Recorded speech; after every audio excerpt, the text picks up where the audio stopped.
Hi there, welcome to my space of make-believe. This is where I let the words take me anywhere, be anyone, do anything, and I would love to have you for company. We continue with the third and final part of The Parson's Daughter of Oxney, Colne by Anthony Trollope, a story published in 1861 in the London Review. If you have not watched the first part, you can do so right over there. Okay, now a quick recap. So Captain John Broughton and Patience Woolsworthy have professed their love for each other. Now all that's left is for them to inform their respective families, get married, and live happily ever after. Because that's what love stories are all about, right? Well, let's find out, shall we? The Parson's Daughter of Oxney, Colne by Anthony Trollope, Part 3. Captain Broughton was almost as much surprised as delighted by the warmth of the acknowledgment made by the eager-hearted, passionate girl whom he now held within his arms. She had said it now. The words had been spoken, and there was nothing for her but to swear to him over and over again with her sweetest oaths that those words were true, true as her soul. And very sweet was the walk down from thence to the parsonage gate.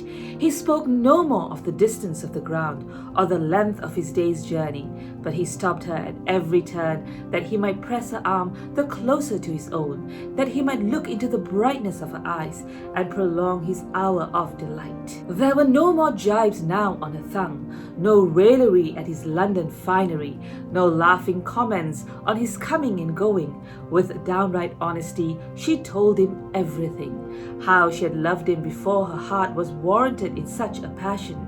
How, with much thinking, she had resolved that it would be unwise to take him at his first word, and had thought it better that he should return to London, and then think over it.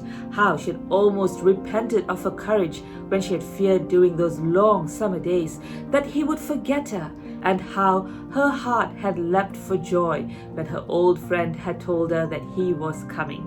"And yet," said he, "you were not glad to see me." Oh, I was not glad. You cannot understand the feelings of a girl who has lived secluded as I have. Glad is no word for the joy I felt. But it was not seeing you that I cared for so much. It was the knowledge that you were near me once again. I almost wish now that I had not seen you till tomorrow." But as she spoke, she pressed his arm, and this caress gave the lie to her last words. "No, do not come in tonight," she said, when she reached the little wicket that led up the parsonage. "Indeed you shall not. I could not behave myself properly if you did. But I don't want you to behave properly. Oh, I am to keep that for London, am I? But nevertheless, Captain Broughton, I will not invite you either to tea or to supper tonight. Surely I may shake hands with your father." "Not tonight. Not till John. I may tell him, may I not?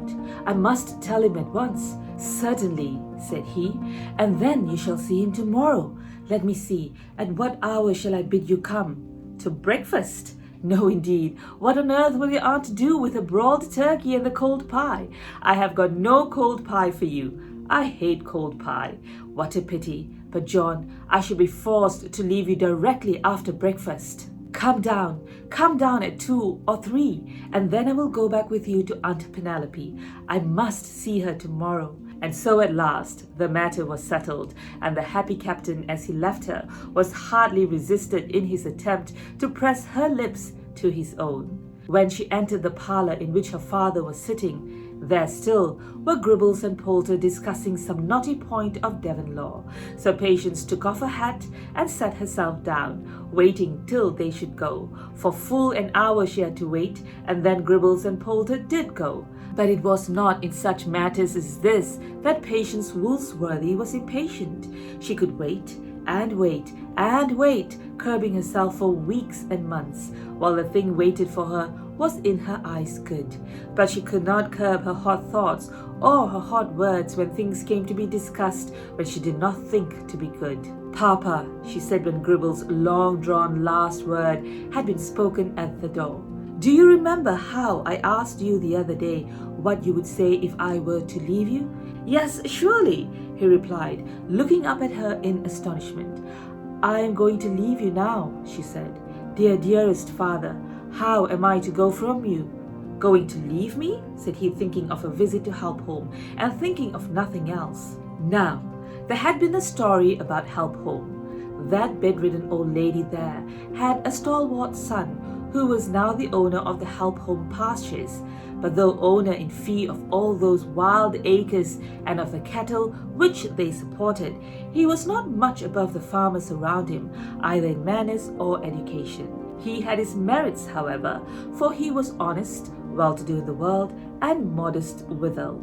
How strong love had grown up, springing from neighbourly kindness between our patients and his mother, it needs not here to tell, but rising from it had come another love, or an ambition which might have grown to love. The young man, after much thought, had not dared to speak to Miss Woolsworthy, but he had sent a message by Miss Leesmiger. If there could be any hope for him, he would present himself as a suitor, on trial. He did not owe a shilling in the world, and had money by him, saved. He wouldn't ask the parson for a shilling of fortune. Such had been the tenor of his message, and Miss Leesmiger had delivered it faithfully. He does not mean it, Patience had said with a stern voice. Indeed he does, my dear. You may be sure he is in earnest, Miss Leesmiger had replied, and there is not an honester man in these parts. Tell him, said Patience, not attending to the latter portion of her friend's last speech, that it cannot be.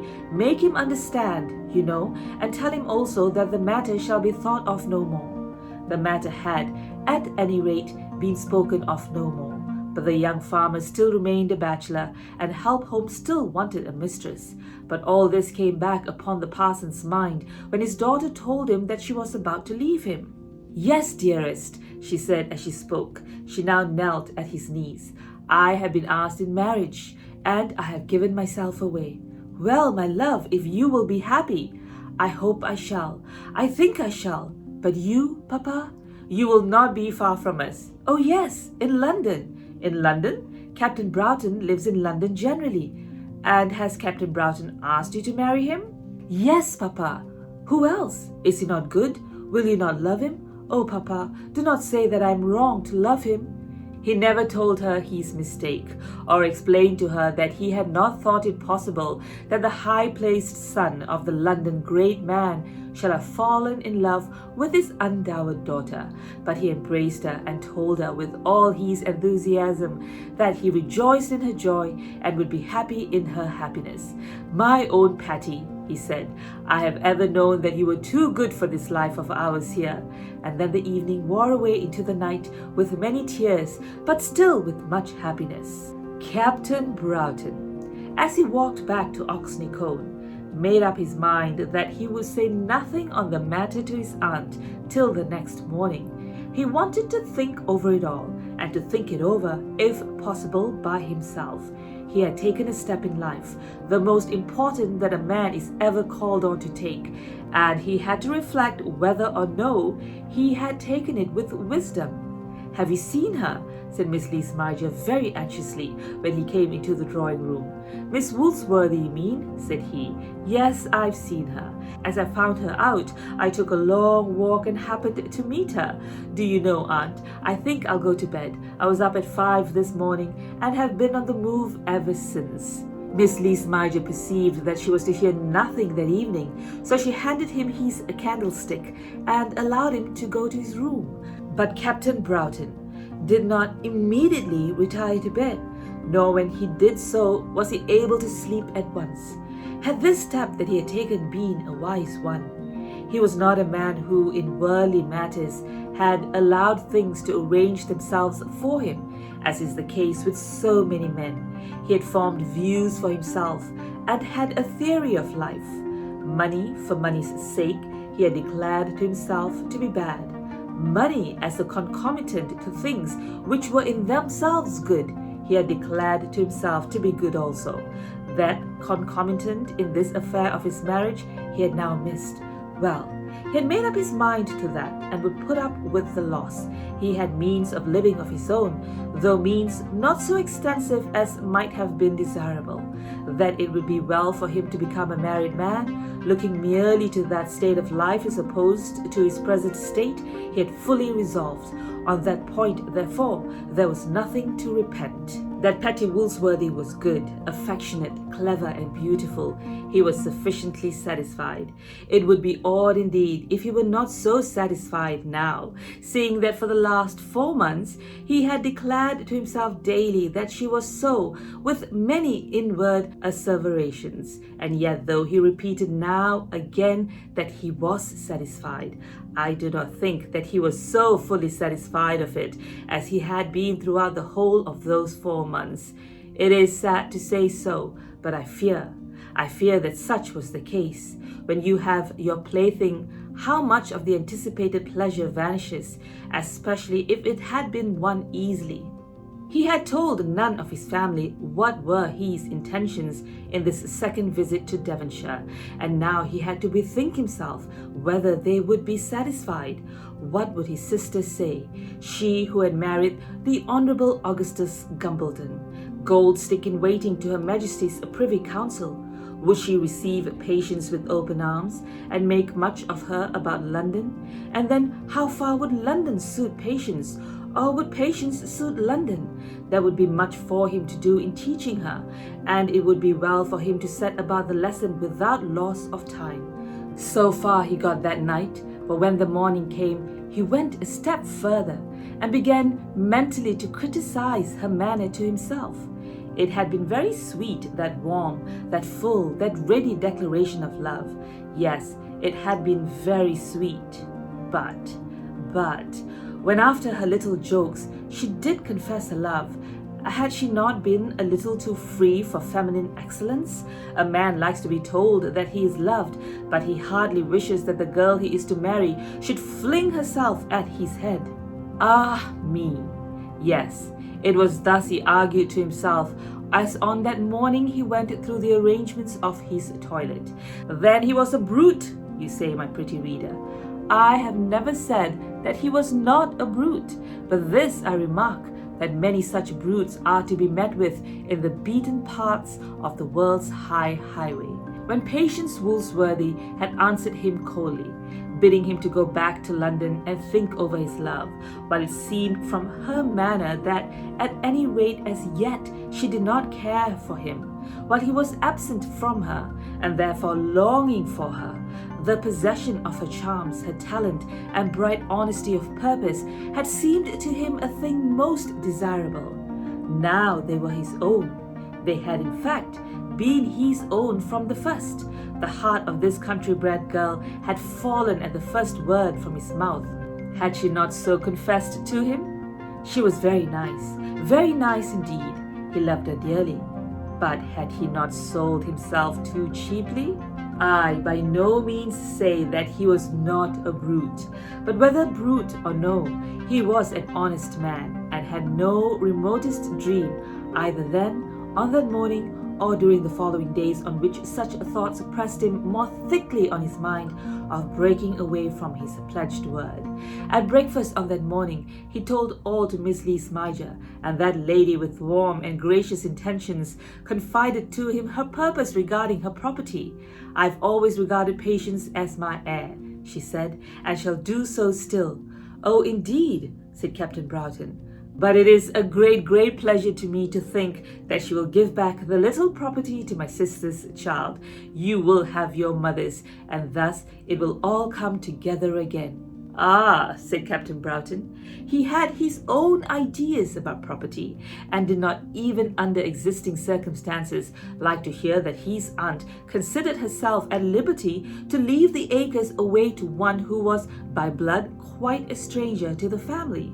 "Does Patience know of this?" he asked. "Not a word," said Miss Lees-Major, and then nothing more was said upon the subject. On that afternoon he went down and received the parson's benediction and congratulations with a good grace. Patience said very little on the occasion, and indeed was absent during the greater part of the interview. The two lovers then walked up to Oxney, Colne, and there were more benedictions and more congratulations. All went merry as the marriage bell, at any rate as far as Patience was concerned.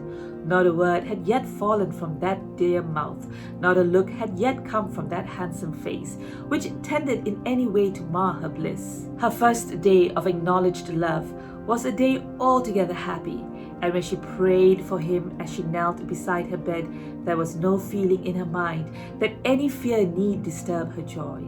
I will pass over the next 3 or 4 days very quickly, merely saying that Patience did not find them so pleasant as that first day after her engagement.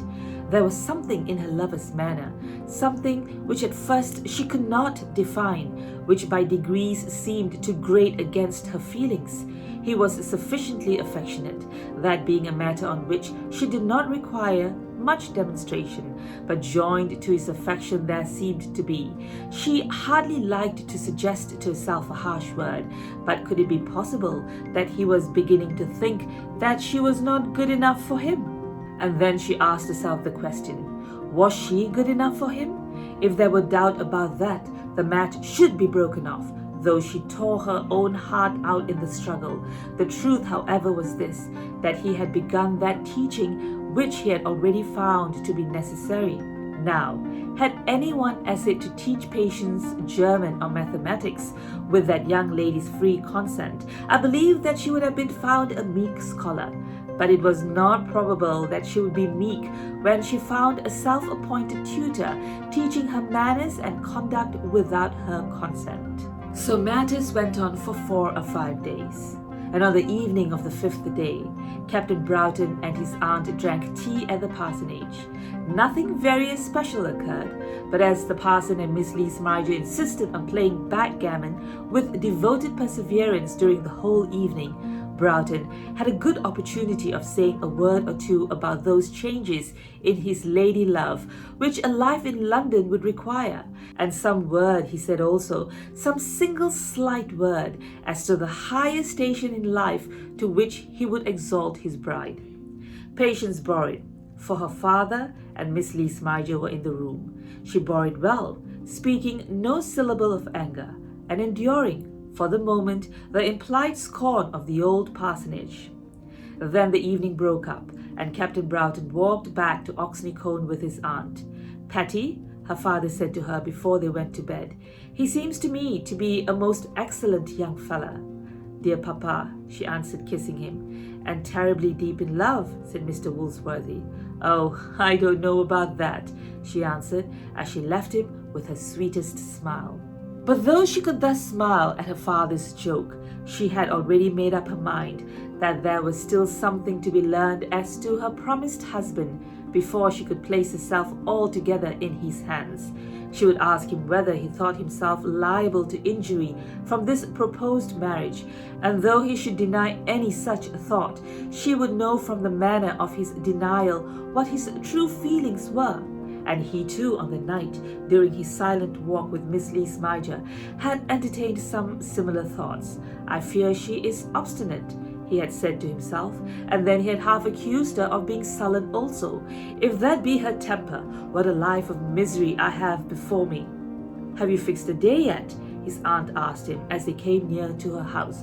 "No, not yet. I don't know whether it will suit me to fix it before I leave." "Why, it was but the other day you were in such a hurry." "Ah, yes, I've thought more about it since then." "I should have imagined that this would depend on what Petty thinks," said Miss Lees-Marger, standing up for the privileges of her sex. "It is presumed that the gentleman is always ready as soon as the lady will consent." "Yes, in ordinary cases it is so, but when a girl is taken out of her own sphere—" "Her own sphere? Let me caution you, Master John, not to talk to Petty about her own sphere. Aunt Penelope, as Patience is to be my wife and not yours, I must claim permission to speak to her on such subjects as may seem suitable to me." And then they parted, not in the best humour with each other. On the following day, Captain Broughton and Miss Woolsworthy did not meet till the evening. She had said before those few ill-omened words had passed her lover's lips that she would probably be at Miss Lees-Marger's house on the following morning. Those ill-omened words did pass her lover's lips, and then she remained at home. This did not come from sullenness, nor even from anger, but from a conviction that it would be well that she should think much before she met him again. Nor was he anxious to hurry a meeting. His thought, his base thought, was this, that she would be sure to come up to the Colne after him, But she did not come, and therefore in the evening he went down to her and asked her to walk with him. They went away by the path that led by Helpholme, and the little was said between them till they had walked some mile together. Patience, as she went along the path, remembered almost to the letter the sweet words which had greeted her ears as she came down that way with him on the night of his arrival. But he remembered nothing of that sweetness then. Had he not made an ass of himself during these last 6 months? That was the thought which very much had possession of his mind. Patience, he said at last, having hitherto spoken only an indifferent word now and again, since they had left the parsonage. Patience, I hope you realize the importance of the step which you and I are about to take. Of course I do, she answered. What an odd question that is for you to ask.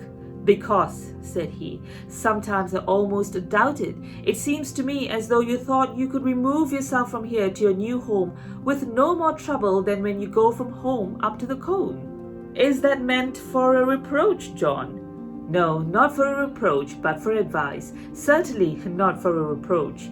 I am glad of that, but I should wish to make you think how great is the leap in the world which you are about to take.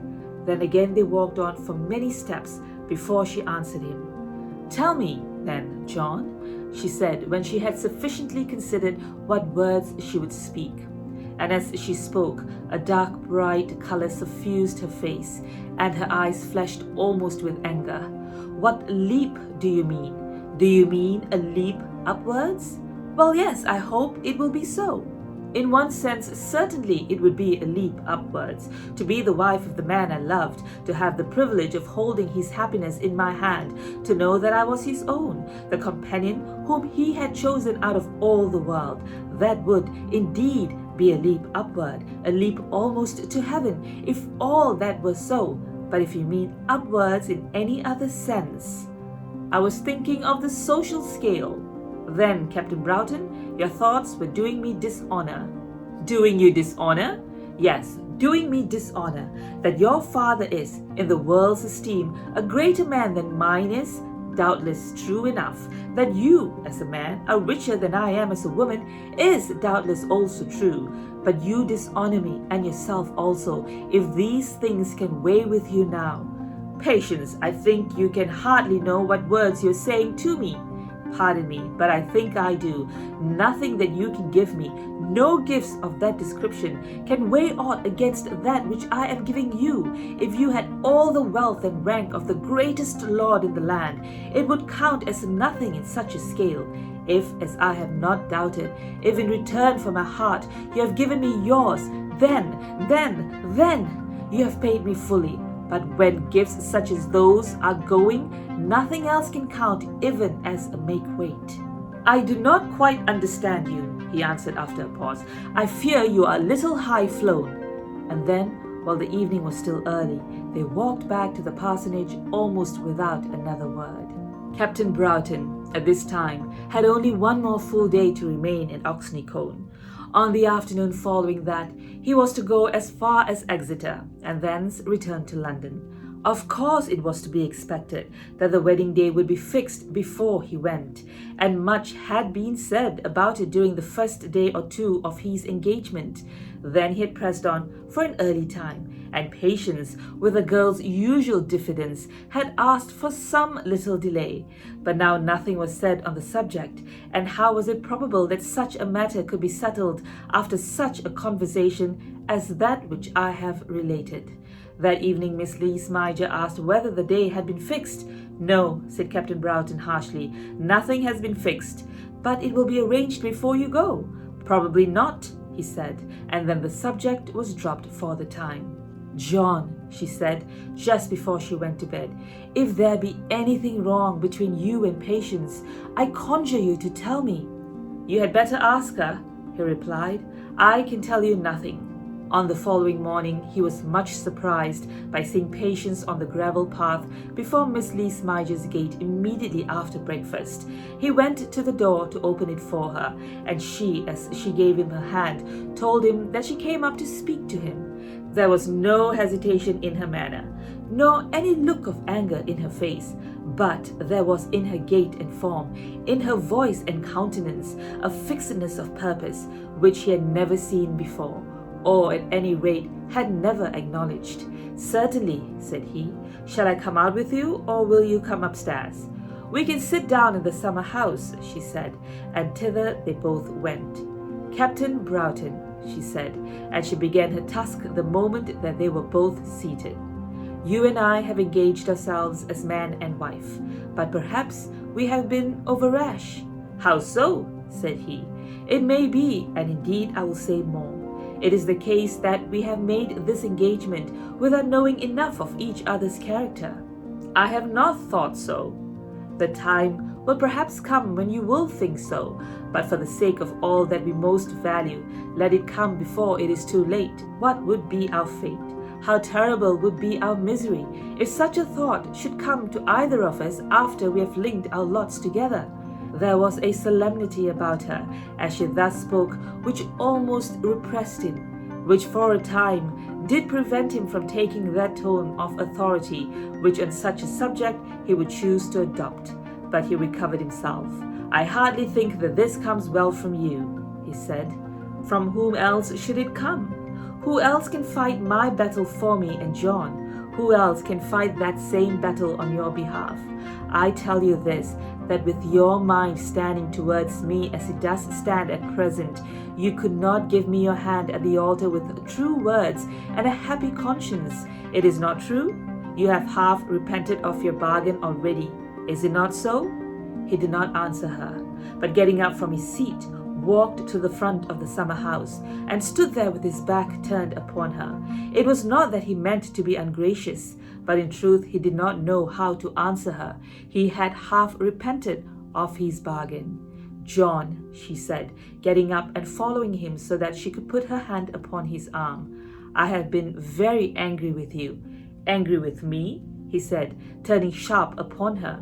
"Yes, angry with you. You would have treated me like a child, but that feeling has gone now. I am not angry now. There is my hand, the hand of a friend. Let the words that have been spoken between us be as though they had not been spoken. Let us both be free." "Do you mean it?" he asked. "Certainly I mean it." As she spoke these words, her eyes were filled with tears, in spite of all the efforts she could make to restrain them. But he was not looking at her, and her efforts had sufficed to prevent any sob from being audible. "With all my heart," he said, and it was manifest from his tone that he had no thought of her happiness as he spoke. It was true that she had been angry with him, angry as she had herself declared, but nevertheless in what she had said and what she had done, she had thought more of his happiness than of her own. Now she was angry once again. "With all your heart, Captain Broughton? Well, so be it. If with all your heart then is the necessity so much the greater, you go tomorrow. Shall we say farewell now? Patience, I am not going to be lectured. Certainly not by me. Shall we say farewell now?" "Yes, if you are determined." "I am determined. Farewell, Captain Broughton. You have all my wishes for your happiness." And she held out her hand to him. "Patience," he said, and he looked at her with a dark frown, as though he would strive to frighten her into submission. If so, he might have saved himself any such attempt. "Farewell, Captain Broughton. Give me your hand, for I cannot stay." He gave her his hand, hardly knowing why he did so. She lifted it to her lips and kissed it, and then leaving him, passed from the summer house down through the wicket gate and straight home to the parsonage. During the whole of that day, she said no word to anyone of what had occurred. When she was once more at home, she went about her household affairs as she had done on that day of his arrival. When she sat down to dinner with her father, he observed nothing to make him think that she was unhappy, nor during the evening was there any expression in her face or any tone in her voice which excited his attention. On the following morning, Captain Broughton called at the parsonage, and the servant girl brought word to her mistress that he was in the parlour, but she would not see him. "Laws, miss, you ain't quarrelled with your beau?" the poor girl said. "No, not quarrelled," she said, "but give him that." It was a scrap of paper containing a word or two in pencil. "It is better that we should not meet again. God bless you." And from that day to this, now more than 10 years, they have never met. "Papa," she said to her father that afternoon, "Dear Papa, do not be angry with me. It is all over between me and John Broughton. Dearest, you and I will not be separated. It would be useless here to tell how great was the old man's surprise and how true his sorrow. As the tale was told to him, no cause was given for anger with anyone. Not a word was spoken against the suitor, who had on that day returned to London with a full conviction that now at least he was relieved from his engagement. "Petty, my darling child," he said, "may God grant that it may be for the best." "It is for the best," she answered stoutly. "For this place I am fit, and I much doubt whether I am fit for any other." On that day she did not see Miss Lees-Maja, but on the following morning, knowing that Captain Broughton had gone off, having heard the wheels of the carriage as they passed by the parsonage gate on his way to the station, she walked up to the Colne. "He has told you, I suppose?" said she. "Yes," said Miss Lees-Maja, "and I will never see him again unless he asks for your pardon on his knees. I have told him so. I would not even give him my hand as he went." "But why so, thou kindest one? The fault was mine more than his." "I understand. I have eyes in my head," said the old maid. "I have watched him for the last 4 or 5 days. If you could have kept the truth to yourself and bade him keep off from you, he would have been at your feet now, licking the dust from your shoes." "But, dear friend, I do not want a man to lick dust from my shoes." "Ah, you are a fool. You do not know the value of your own wealth." "True, I have been a fool. I was a fool to think that one coming from such a life as he has led could be happy with such as I am. I know the truth now. I have bought the lesson dearly, but perhaps not too dearly, seeing that it will never be forgotten." There was but little more said about the matter between our 3 friends at Oxney Colne. What indeed could be said? Miss Lees-Maja for a year or 2 still expected that her nephew would return and claim his bride, but he has never done so, nor has there been any correspondence between them. Patience Woolsworthy had learned her lesson dearly. She had given her whole heart to the man, and though she so bore herself that no one was aware of the violence of the struggle, nevertheless the struggle within her bosom was very violent. She never told herself that she had done wrong. She never regretted her loss, but yet the loss was very hard to bear. He also had loved her, but he was not capable of a love which could much injure his daily peace. Her daily peace was gone for many a day to come. Her father is still living, but there is a curate now in the parish. In conjunction with him and with Miss Lees-Maja, she spends her time in the concerns of the parish. In her own eyes, she is a confirmed old maid, and such is my opinion also. The romance of her life was played out in that summer. She never sits now lonely on the hillside thinking how much she might do for one whom she really loved, but with a large heart she loves many, and with no romance she works hard to lighten the burdens of those she loves. As for Captain Broughton, all the world knows that he did marry that great heiress with whom his name was once before connected, and that he is now a useful member of Parliament, working on committees 3 or 4 days a week with zeal that is indefatigable. Sometimes, not often, as he thinks of Patience Woolsworthy, a smile comes across his face. The end. And sadly, that's how the story ends.